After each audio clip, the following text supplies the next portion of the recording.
I never thought Thanksgiving would become the day my daughter tried to destroy me in front of my entire family. Let me tell you what happened, because honestly, I'm still processing it all. I keep replaying those moments over and over in my head, trying to understand how we got here, how my own child could believe the things she accused me of. The shock, the betrayal, the feeling of standing in my own home while someone I raised looked at me like I was a stranger, a criminal. My name is James. I'm 54 years old, and for the past 32 years, I've built a life on one simple principle: honesty. Maybe it sounds cliché, but it's who I am. I work as an accountant, and I've raised my 3 kids as a single father since my wife passed away when they were young. Sarah was 14, Michael was 16, and Emma was just 2 years old when we lost her mother. I've always been the guy who tells the truth, even when it hurts. Even when the truth is complicated and messy and hard to explain to people who want simple answers. After my wife died, everything changed. The house felt different. The kitchen, which used to fill with the smell of her cooking, became a place where I had to learn how to make dinner for 3 children who were grieving in their own ways. I went back to work full-time, hired a nanny to watch Emma during the day, and tried to hold everything together. Some days I barely managed it. Some days I felt like I was failing all of them. There were nights when I'd sit in my car after work, in the parking lot, just crying before I went inside to be the strong one they needed. My youngest daughter, Emma, she's 28 now. Smart woman. Brilliant, actually. She works in marketing for a tech company, makes good money, and she's always been the kind of person who speaks her mind. I've always respected that about her, even when that quality made her difficult as a teenager. But over the past few years, something shifted between us. Something fundamental changed, and I didn't see it coming until it was way too late to fix it. She started asking questions about money, about decisions I made during her childhood, about things that happened when she was too young to even understand what was going on. Why did her older siblings get certain opportunities that she didn't? Why couldn't she go to the same summer camps? Why did Michael get his car paid for when he turned 16, but Emma had to work and save up for hers? Why was there always this hesitation when she asked for things? This careful calculation on my face before I said yes or no? I tried to answer her as honestly as I could. I told her that raising 3 kids alone wasn't easy, that sometimes I had to make difficult financial decisions, that sometimes the money didn't stretch as far as I needed it to, that life, parenting, is about doing the best you can with what you have, that I loved all 3 of them equally, even if I couldn't always give them equally. I explained to her that her siblings were older when their mother died, that they had more years of memories with her, that they had different needs at different times in their lives. But Emma, she wasn't satisfied with those answers. She wanted specifics. She wanted to know exactly where every dollar went. She wanted proof that I hadn't been hiding resources from her while giving them to her siblings. She wanted me to account for money from decades ago, as if I kept detailed records of every single financial decision. She wanted me to prove my love by showing her receipts. The thing is, life isn't fair. I've always known that. As a parent, you do the best you can with what you have. Some years are better than others. Some kids need more support at different times in their lives. I explained all of this to Emma, but she seemed convinced that I was hiding something bigger from her, something darker, something criminal.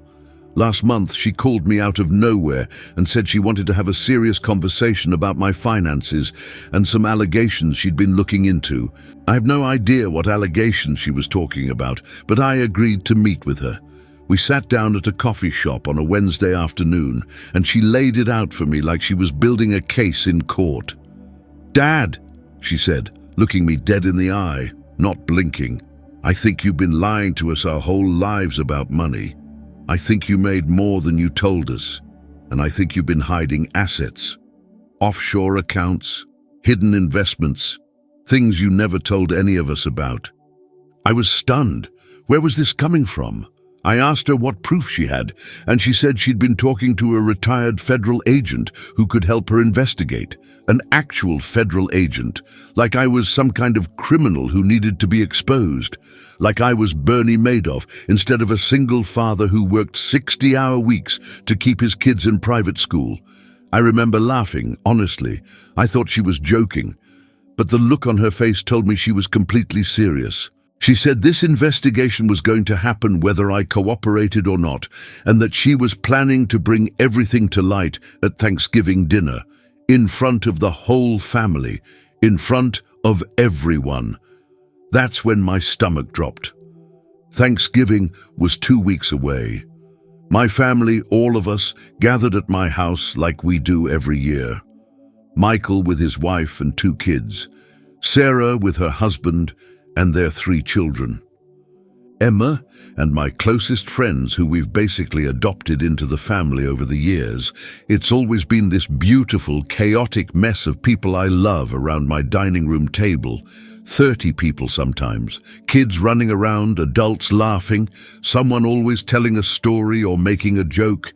It's the one day of the year where everything feels right. And now Emma was planning to blow that up. I spent the next 2 weeks in absolute turmoil. I couldn't sleep. I couldn't focus at work. I kept running through my mind, trying to figure out what she possibly thought she had on me. My finances have always been clean. My taxes are filed correctly every single year. There's nothing to hide.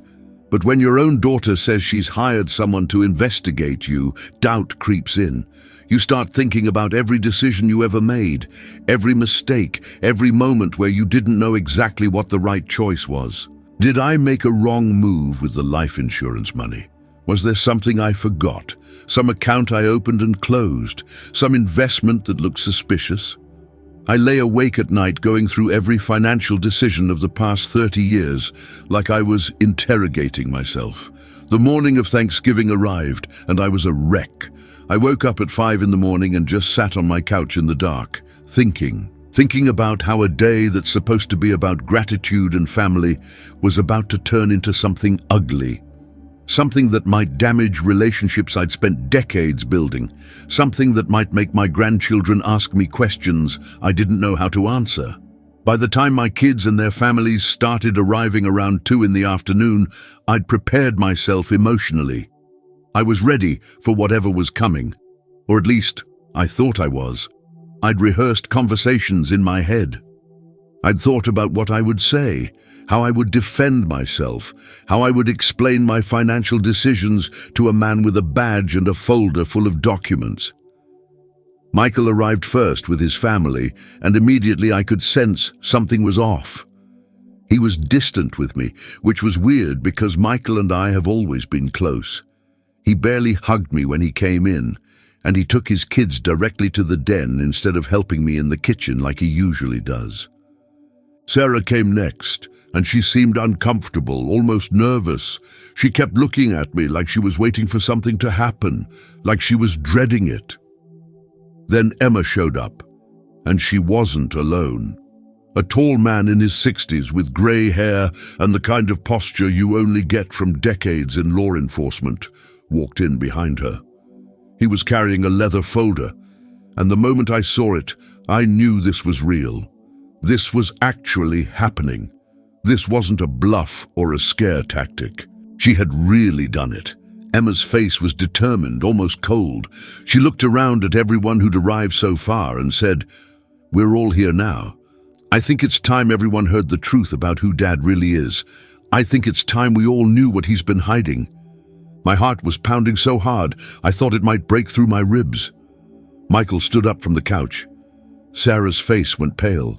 My friends who were sitting in the living room sensed the tension immediately and started gathering their things. This was about to become ugly, and they knew it. The retired federal agent introduced himself as Detective Morrison. He said he'd spent the last month investigating my financial history and that he'd uncovered some very concerning information.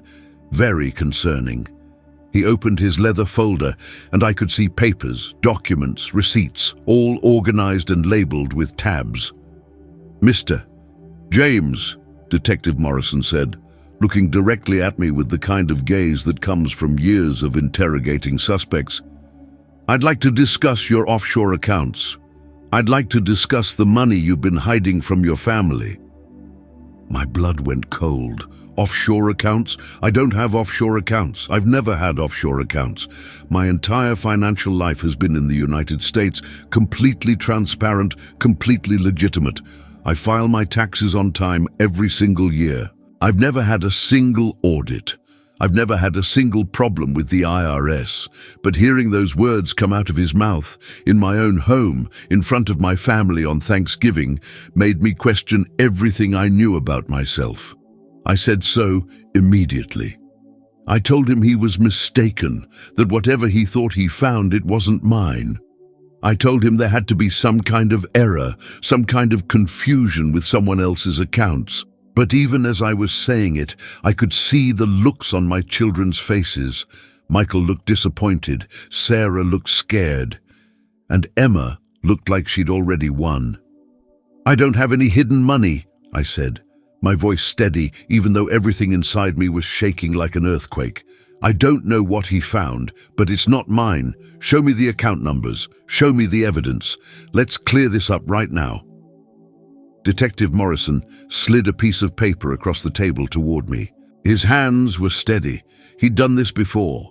He'd confronted people with evidence before, but this time there was something different in his expression. He looked almost sympathetic. I looked down at the paper, and that's when everything changed. Because I recognized one of those account numbers immediately. It wasn't mine. It belonged to Emma. The room seemed to spin for a moment. I read the numbers again, my eyes moving slowly across the page. There was no doubt.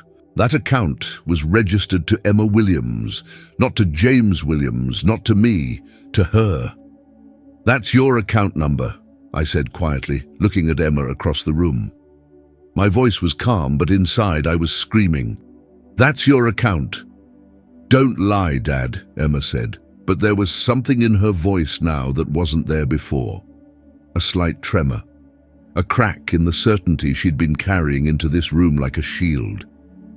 "I'm not lying," I said. I turned to Detective Morrison. "I don't know where you got your information, but that account number belongs to my daughter, not to me. Check it yourself if you don't believe me. Call the bank. Verify it right now." Detective Morrison looked from Emma to me, and I could see the question forming in his eyes, the doubt. He flipped through his papers, cross-referencing something, his expression changing as he read. He was a professional. He knew what it meant when the numbers didn't match. He'd been lied to. "You're right," he said after a long moment, his voice careful and measured. "This account is registered to Emma Williams, not to James Williams. The account is in her name.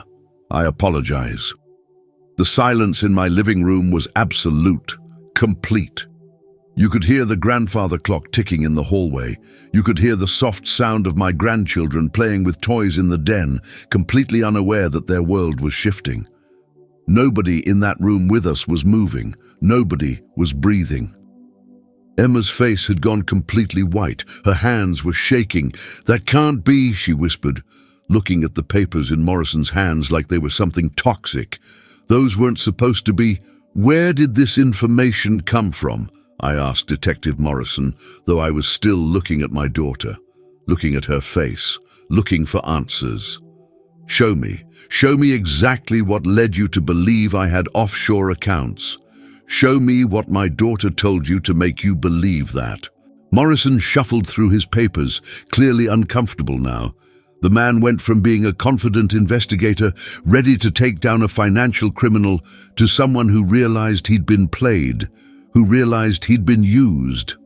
"My daughter provided me with bank statements," he said slowly, reading from his notes like he was trying to remember exactly what she'd said. "Emails, documentation that she said proved you'd been hiding money. She said you'd confessed to her about accounts in the Cayman Islands, in Switzerland. She said you'd told her you were moving money out of the country to avoid taxes and to hide assets from her and her siblings. I leaned back in my chair and closed my eyes for a second. Then I opened them and looked straight at Emma, really looked at her, my daughter, the little girl I used to carry on my shoulders, the teenager I helped through heartbreak and disappointment, the woman I'd raised to be honest, to tell the truth, to do the right thing. "That's not true," I said quietly. "And you know it's not true. So the question is, Emma, why would you tell him that? Why would you come into my home on Thanksgiving and accuse me of crimes I didn't commit?" Emma stood up abruptly from where she was sitting. She looked like she might run. "I want to talk to you alone," she said, her voice urgent. "I want to explain, not in front of everyone." "No," Michael said, standing up as well. His voice was hard. His voice was angry. I'd never heard Michael speak to his sister that way before. "No, you don't get to do this. You came into our family's Thanksgiving dinner, made serious accusations against our father, brought a federal agent into our home, tried to humiliate him in front of everyone, and now you're going to explain yourself right here, right now, in front of all of us." Emma's eyes filled with tears, but there was anger there too, a kind of desperate anger that comes from someone who's been caught in a lie, who's been caught red-handed, who can't take it back. "He lied to us our whole lives," she said, her voice shaking with emotion. "He's hidden so much from us. There's money somewhere, and he's not telling us about it. There's something he's not telling us, and I know it." "What money?" I asked. "Emma, there is no hidden money. There never was. I've never hidden anything from you. I've always been honest with you. The money from the sale," she said, looking at me with such intensity, such conviction, that for a second I actually wondered if maybe I was crazy. Maybe I had forgotten something. Maybe there was something I didn't remember. Maybe 30 years of raising kids alone had made me confused about my own life. But then it came back to me. "Oh my God," Sarah whispered from across the room. Her hand went to her mouth. "Oh my God, is this about Mom's life insurance?" That was it. That was what this was about. My wife passed away 26 years ago. She died of cancer when Michael was 16, Sarah was 14, and Emma was just 2 years old. My wife had life insurance, and the payout was significant. Not a fortune, but enough to make a real difference when you're a widowed parent trying to raise 3 children with a mortgage and bills and 1,000 other expenses. I used that money responsibly. I paid off the mortgage on the house. I invested some of it for their education funds, for college, for their futures. I kept some of it to cover living expenses over the years when work was slow or when I needed to help one of my kids with something important. But those weren't secret accounts. That wasn't hidden money. That was good parenting. That was me doing my job as a father. "That money was for raising you," I said to Emma, and I could hear the exhaustion in my own voice. The sadness. "That money was to take care of you and your siblings. Your mother would have wanted it used that way. But you never told us exactly what happened to it," Emma said. She was crying now too, but there was still that anger underneath. That hurt. "You were vague about it. You said you invested it. You said you used it for bills, but you never gave us specifics. And I started thinking, why would he be vague unless he had something to hide?" "I was vague," I said slowly, taking a step toward her, "because you were 2 years old when your mother died. What was I supposed to do, Emma? Give you a detailed accounting of life insurance money when you were barely old enough to say words? And then, as you got older, it never seemed relevant. That money was used to take care of you. That was the only thing that mattered." Sarah was crying now, real tears. She walked over to me and put her hand on my shoulder. "Emma, do you understand what you've done? Do you understand what you've accused him of?" "I was just trying to get answers," Emma said, but her voice had changed completely. The certainty was gone now. What was left was just a young woman who realized she'd made a huge, terrible mistake. A mistake that couldn't be undone. A mistake that would change everything. "You could have asked me," I said to her. "In 26 years, you could have sat down with me and asked me to explain where the money went. Instead, you hired someone to investigate me like I'm a criminal. You brought that to my family's Thanksgiving dinner. You tried to humiliate me in front of the people I love." Detective Morrison was putting his papers back into his folder, looking deeply uncomfortable. He'd realized what I'd realized. He'd been used. "I apologize, Mr. James," he said. "It's clear I was given incomplete information. I should have verified everything before proceeding with any kind of investigation. This is unprofessional on my part." "You should have," I agreed. "But I also want to know exactly what Emma told you, because I want to understand what my daughter thinks of me. I want to understand why she would build such an elaborate lie, why she would hurt me like this." Morrison looked deeply uncomfortable. He clearly didn't want to be in the middle of this family drama, but he'd opened this door, and now he had to walk through it. He looked at Emma, and I could see that his professional demeanor was cracking piece by piece. He was starting to realize, right in front of everyone, that he'd been manipulated by someone he thought was a credible source, a daughter reporting on her father. "Your daughter told me that you had confessed to her in private conversations," Morrison said, reading carefully from his notes like he was trying to remember exactly what she'd said to him. "She said you'd admitted to having accounts in the Cayman Islands because you wanted to hide money from your family for your own retirement. She said you'd been moving funds offshore for the past 10 years. She said you were planning to disappear when you retired and leave your children with absolutely nothing. She said you'd told her you had at least $5 million hidden away." I felt like the air had been knocked out of my lungs. $5 million? That's what she'd told him, that I was planning to disappear with millions, that I was some kind of con artist building a secret nest egg while pretending to struggle day after day. "Did she provide you with any actual evidence of these accounts?" I asked Morrison, my voice steady, even though my hands were trembling and my heart was racing so fast I thought I might have a heart attack right there in my living room. "Or did she just tell you these things and expect you to believe her without verification?" Morrison hesitated.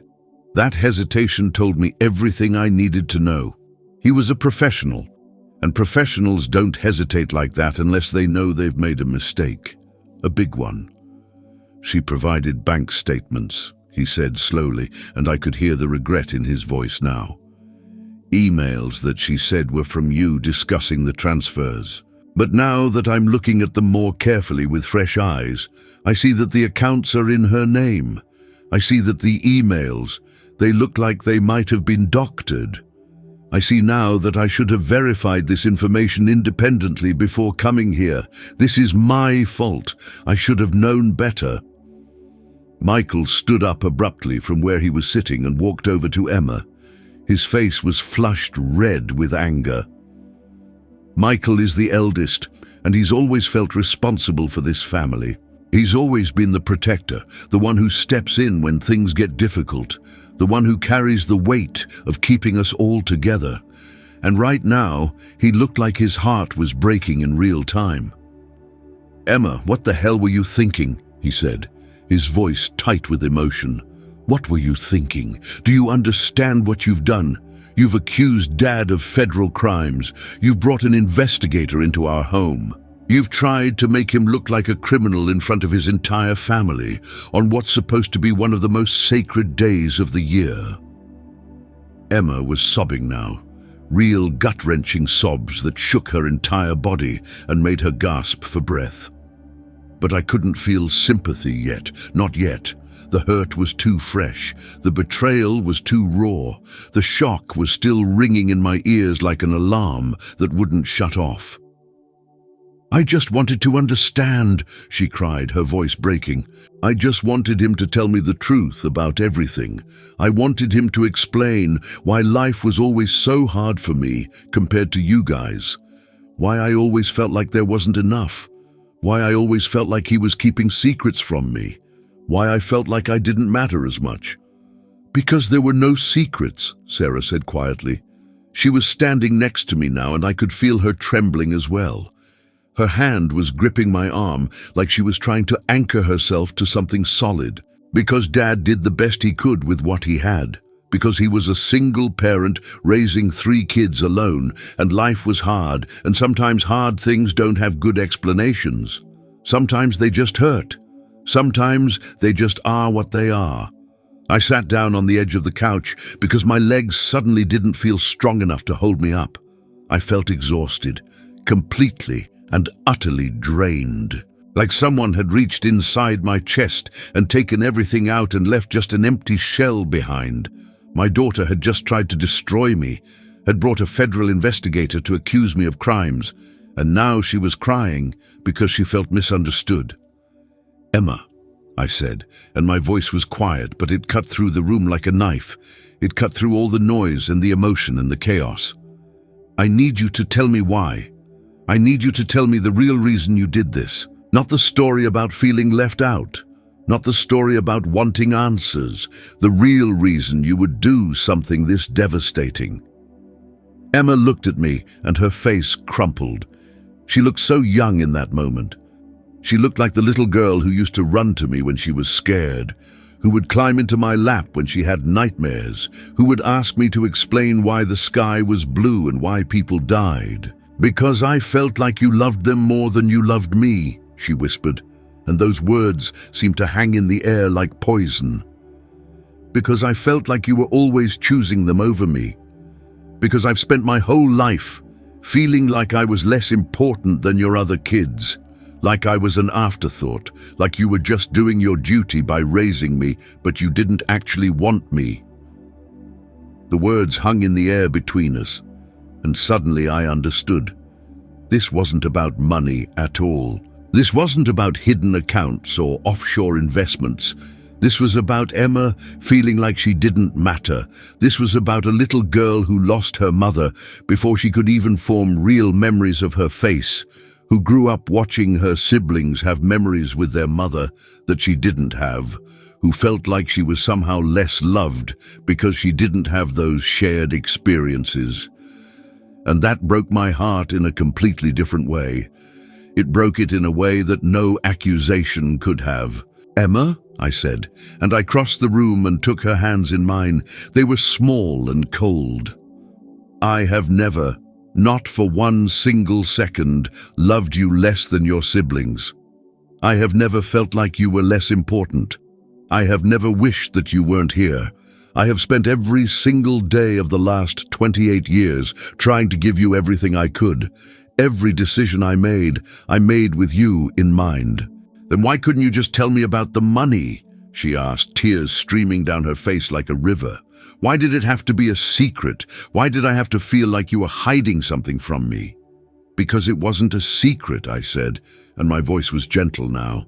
All the anger had drained out of me. All I felt was sad, incredibly sad. "It was just complicated. When your mother died, I had to make decisions about how to use that insurance money. I had to prioritize. Your older siblings needed college funds. Michael needed a car to get to work so he could save for college. Sarah needed braces and therapy because she was dealing with the loss of her mother. You needed daycare and formula and a safe place to grow up while I worked. I used that money for all of it. I didn't hide anything. I just didn't explain every detail because you were too young to understand." Emma was shaking her head, but there was something different in her expression now, something softer. "But you could have explained it to me later," she said, "when I was old enough to understand. You could have sat down with me years ago and said, 'Emma, this is where the money went. This is how I used it to take care of you and your siblings.' Instead, you acted like it was none of my business." "You're absolutely right," I said. And those words cost me something. It cost me pride. It cost me the ability to defend myself completely. You're right, and I'm sorry. I should have explained it to you. I should have trusted you with that information when you were old enough to understand it. I made a mistake, and I'm genuinely sorry for that mistake. Emma looked at me, and I could see the shift happening in real time. She hadn't expected me to admit that. She hadn't expected me to take responsibility. She'd come here expecting to fight, expecting me to defend myself, expecting anger. Instead, she got honesty. "I just wanted you to be honest with me," she said quietly. "I just wanted to know that you weren't keeping things from me." "I have been honest with you," I said, "but I also wasn't perfect. I was a single father doing the best I could with the resources I had. I made mistakes. I made decisions that seemed right at the time, but probably weren't the best choices looking back. I missed things. I didn't always pay attention to the right things. But I never, not once, tried to deceive you deliberately. I never tried to hide money from you to hurt you. I never tried to deprive you of what you needed. I loved you then, and I love you now. And I'm sorry that you didn't feel that love clearly enough. That's on me. That's my failure as a parent." Detective Morrison cleared his throat. He was clearly eager to leave this family drama behind and go back to his orderly professional life. "I think I should go," he said, and he was already putting his papers back into his leather folder. "This is a family matter, and I've clearly made a very significant error in judgment coming here today. I should have verified the information independently. I apologize to all of you." "You should apologize," Michael said. His anger hadn't faded one bit. It was still there, burning in his eyes like a fire. "You should have done basic due diligence before accusing my father of federal crimes. You should have checked the facts. You should have been more professional. You could have ruined his life." "You're absolutely right," Morrison said, and he looked genuinely ashamed now. Genuinely regretful. "I will be more careful in the future. I will verify information before acting on it." He packed up his papers with shaking hands and headed for the door. Nobody tried to stop him. Nobody had anything else to say to him. This was a family matter now, and it was going to take far more than an investigator leaving to fix what had been broken here. Once he was gone, the house fell into a different kind of silence. My grandchildren had stopped playing in the den. Everyone was standing around the living room like statues, unsure of what to do, unsure of what to say, unsure of how to move forward from this moment. "I'm sorry," Emma said, and she looked at each of us as she said it, making sure we understood that she meant it. "I'm so sorry. I don't know what I was thinking. I don't know why I did that. It was crazy. It was wrong." "You did it because you were hurting," I said, and I meant it. I understood her now in a way I hadn't before this terrible moment. "And you wanted me to acknowledge that hurt. You wanted me to validate it. You wanted me to say, yes, your childhood was harder because you didn't have your mother. Yes, life was unfair. Yes, I failed you in some ways." Emma nodded slowly, tears still streaming down her face, her whole body shaking with the force of her emotion. "And those things are true," I continued. "Life was unfair. You grew up without your mother, and that's a wound you will carry forever. You missed out on having her there for your first day of school, your first heartbreak, your graduation, your first job. I did the best I could, but I wasn't perfect. I made mistakes. I could have been more present sometimes. I could have listened better. I could have explained things more clearly. I could have made you feel more secure and more valued. But the one thing I never did was hide money from you. The one thing I never did was try to deceive you about my love for you." Sarah put her arm around Emma, pulling her sister close. Michael stood there with his arms crossed, still angry, still hurt by what had happened, but he was listening. They were all listening to me. "I think we need to talk about this," I said. "Really talk about it. Not now, not on Thanksgiving when emotions are running so high and we're all too raw and too hurt to think clearly, but soon, in the coming weeks, when we can all think clearly about what happened and why it happened, because Emma's hurt is real, even if the accusations were false, and I want to understand where that hurt comes from. I want to help heal it if I can. Emma looked at me, and something broke open in her expression. She ran toward me and wrapped her arms around me, sobbing into my shoulder like she was a child again, and I held her, my own tears falling now as I realized that this moment, this terrible, awful, devastating moment, might be the beginning of something new, something more honest, something more real, something that had needed to happen for a very long time. But I also realized something else, something much darker and more complicated. Emma had lied to an investigator. She had fabricated evidence. She had created false documents. She had tried to destroy her father's reputation based on nothing but her own pain and insecurity. And while I understood the hurt that drove her to it, while I could empathize with the wound she was carrying, I also knew that this wasn't something that could be fixed with a hug and an apology. There would be consequences. There would be trust to rebuild. There would be difficult conversations ahead about boundaries and accountability and what it means to go too far in the name of pain. Michael walked over to us, and he put his hand on Emma's shoulder. He was still angry. I could feel it, but he was her brother. Blood is thicker than betrayal. You need to get help, Michael said quietly. You need to talk to someone professional about why you did this, because this isn't normal. This isn't something that just happens because you're sad. Emma nodded against my shoulder. I know, she whispered. I know. Sarah was on the phone now. I'm calling Mom, she said. She needs to know what happened. She needs to know what you did. Sarah, wait, I said. Let's not make this public. Let's keep this within the family for now. But Sarah shook her head.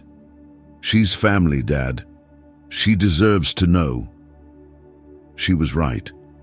Our closest family friend, who had been like a second mother to the kids since my wife died, who had helped me raise them and supported me through the hardest years, deserved to know that the people she'd loved and helped had tried to destroy me. I looked at Emma, still crying against my shoulder, and I felt something shift inside me, love and anger and sadness all mixed together. This was my daughter. I had brought her into this world. I had raised her.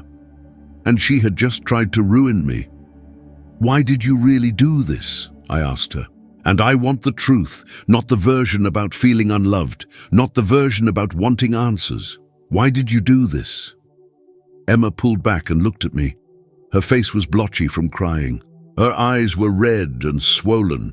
She looked broken. Because I got offered a job, she said quietly, in another state. A really good job that would triple my salary. And I panicked.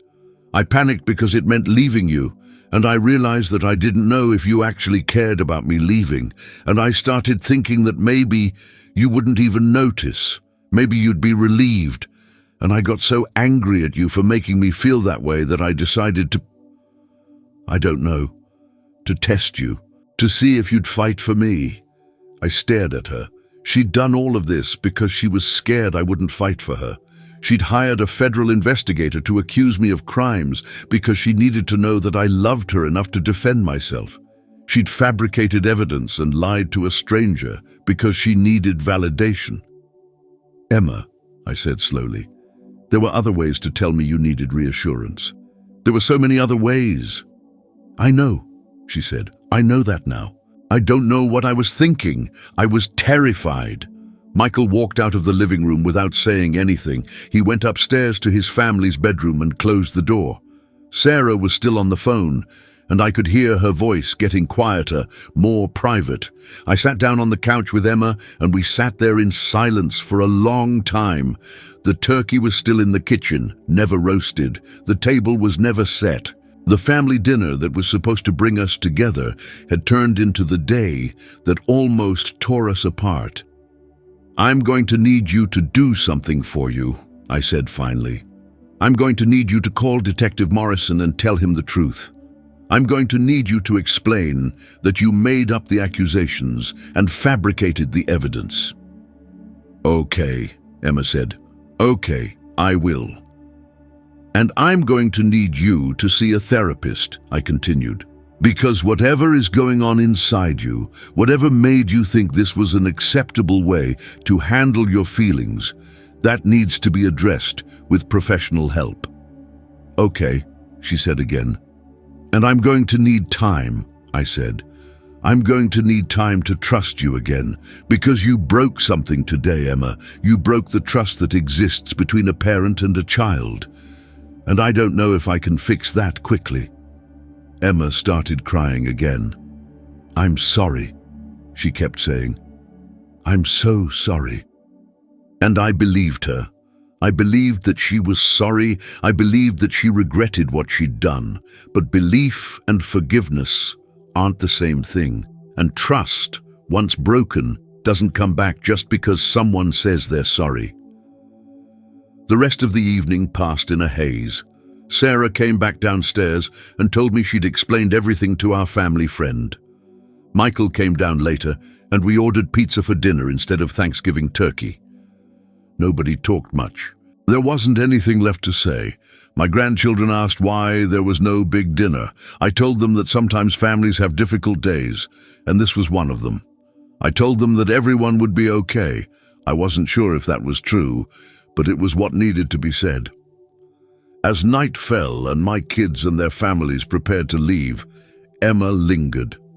She wanted to help me clean up the kitchen, to do something to try to make amends. I let her. We worked in silence, washing dishes, putting away food that was never cooked. Dad, she said as we were finishing up, do you think you'll ever forgive me? I don't know, I said honestly. I hope so. But forgiveness takes time. And right now, I'm still hurt. I'm still angry. I'm still trying to process what happened. I understand, she said. Do you? I asked. Do you understand what you did? Do you understand that you could have destroyed my career, that you could have made it impossible for me to work as an accountant again, that you could have taken everything away from me? Yes, she said quietly. I understand that now. After she left, I sat alone in my kitchen and I cried. I cried for the trust that was broken. I cried for the daughter who felt so unloved that she had to destroy her father to feel validated. I cried for the family that would never be the same again. And I cried for myself, for the weight of raising children alone, for the mistakes I made, for the love that somehow still wasn't enough. Thanksgiving had always been my favorite holiday. It was the one day when I could gather everyone I loved around my table and feel like I'd done something right. I'd managed to keep this family together. I'd managed to raise 3 good kids despite the odds. But this year, Thanksgiving had shown me something I didn't want to see. It had shown me that one of my children felt so broken that she was willing to break me to fix herself. And I didn't know if we'd ever come back from that.